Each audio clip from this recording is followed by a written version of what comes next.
Mūsu labvakar šajos 25 gados iegūs atbalsti katrā mājā. Arī pat labam jūsu televizori taču ieslēgti.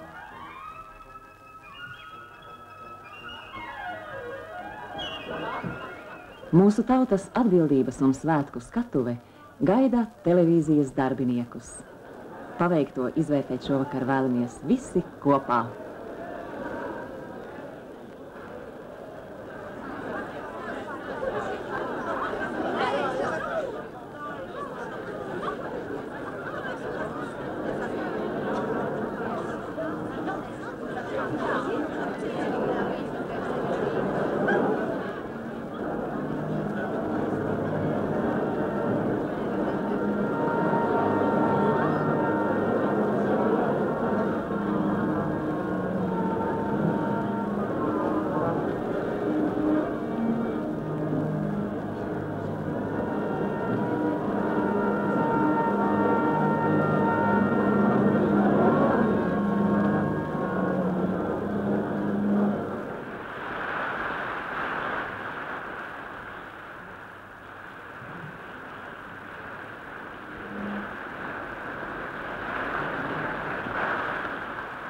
Mūsu bagātnieki, nopelniem bagātie kultūras darbinieki Jāzeps Barkāns, Visvaldis Frijārs,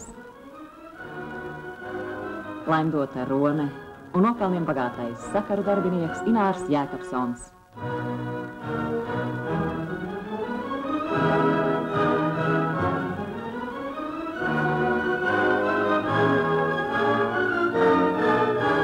Cerēsim, ka tas uz laimi 13 cilvēki saņēma augstākās padomes goda rakstus. Apbalvojumus pasniedza Latvijas PSR augstākās padomes prezidija priekšsēdētājs Pēteris Strautmanis. Ko par mums domā skolotāja Lilija Reiziņa? Mums skolotājiem ir daudz interesantu raidījumu, kuru mēs izmantojam tieši Latvijas televīzijas raidījumos. Tas ir palīgs skolotājiem raidījums, cilvēks un morāli, tieši mums pedagogiem, un vēl veselu virkni raidījumu mūsu skolēniem. Es personīgi pati esmu vienmēr ļoti iepriecināta tajās dienās, kad ir tiešās pārraides no kādām koncertu zālēm, no teātra izrādēm, sevišķi jubilejas teātra izrādēm, uz kurām nevienmēr mums skolotājiem arī izdodas nokļūt, un tādēļ ir patīkam kaut arī televīzijas starpniecība tajos pabūt. Zinātnieks Gunārs Andrušaitis. Televīzijas dokumentālā pusi, jeb dokumentālās filmas interesē tāpēc, ka tas dod iespēju iepazīties ar daudziem cilvēkiem. Mēs par daudziem cilvēkiem esam dzirdējuši, rakstījuši, lasījuši, bet redzēt šo cilvēku uz ekrāna, mēs it kā nonākam ar viņiem tuvāk un ar viņiem it kā diskutējam par jautājumiem. Mēs it kā ar viņiem mums ir tāda iespēja ar viņiem tuvāk iepazīties. Latvijas Komunistiskās partijas centrālās komitejas apsveikumā, ko nolasīja centrālās komitejas sekretārs Imants Andersons, atzinīgi novērtēts televīzijas līdzinējais devums un novēlēts turpināt vēl labāk. Televīzijas un radio raidījumu komitejas priekšsēdētājs Leonards Bartkevičs analizēja noieto ceļu un iezīmēja rītdienas ainu.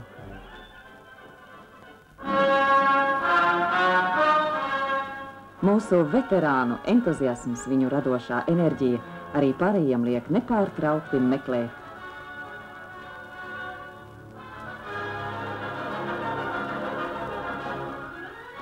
Šenbergu ģimene. Tas ir ļoti labi, ka mājās ir televizors, kad var paskatīties dažādas pārraides, koncerts un filmas, ko, teiksim, ikdienā nevar aiziet uz kinoteātru vai uz koncertu zāli, un kad laika trūkums ir ne jau visām daudzbērnu mammām, kas audzina daudz bērnus, tā laika ir tik daudz vai nekā. Parasti mammām, kas varbūt 1 vai 2 bērnus audzina. Raidījumi ir skaisti un daudzpusīgi diezgan, varbūt nevienmēr, bet tiešām progress ir jūtams un gribētos jau, teiksim, par cik es pati medicīnas darbinieks, kaut ko par mediķiem vairāk, lai pastāst un parāda, vai ne kā dzīvo mediķu ģimenes, vai ne tāpat ārsti un ķirurgi, vai ne, kuriem ir tik ļoti smaga profesija un ļoti, ļoti atbildīga. Krustmātei Lienītei es novēlētu tā, lai viņi vairāk uzstājās raidījumos un vairāk dzied, jo kādreiz taču viņi tik daudz dziedā un tagad tikai vienā raidījumā. Un es gribētu, lai viņi katru dienu dzied.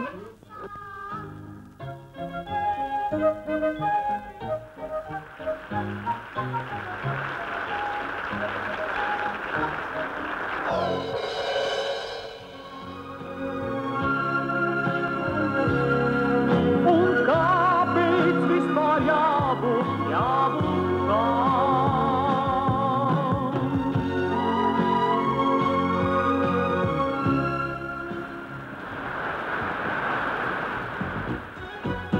Atkal tev tik ļoti gribas mīlēt.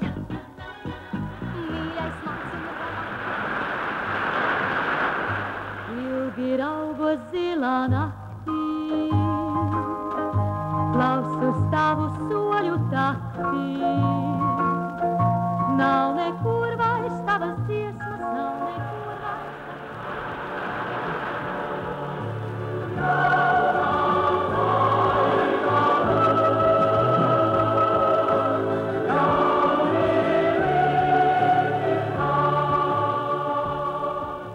Gribētos novēlēt visiem televīzijas darbiniekiem arī turpmāk pieiet radoši savam darbām, meklēt arvien jaunus ceļus, lai televīzijas raidījumi kļūtu bagātāki, interesantāki, saturīgāki.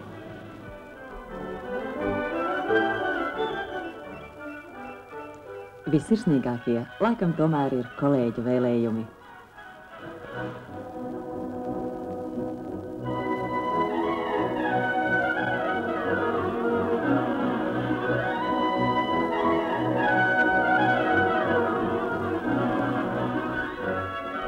Līdz ar to kinotranslāciju no Raiņa Dailes teātra beidzam. To organizēja filmu ražošanas galvenā redakcija.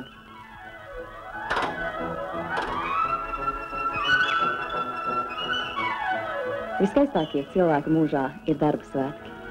Par mūsu jubileju paldies arī jums, cienījamie skatītāji. Lai arī turpmāk jums būtu brīvi brīži, kad noskatīties mūsu pārraides, un lai jūsu televizori nekad nebojātos. Noslēgumā laika ziņas. Rīt Republikā gaidāms mainīgs mākoņu daudzums, brīžiem sniks, gaisa temperatūra katrā vietā būs citādāka.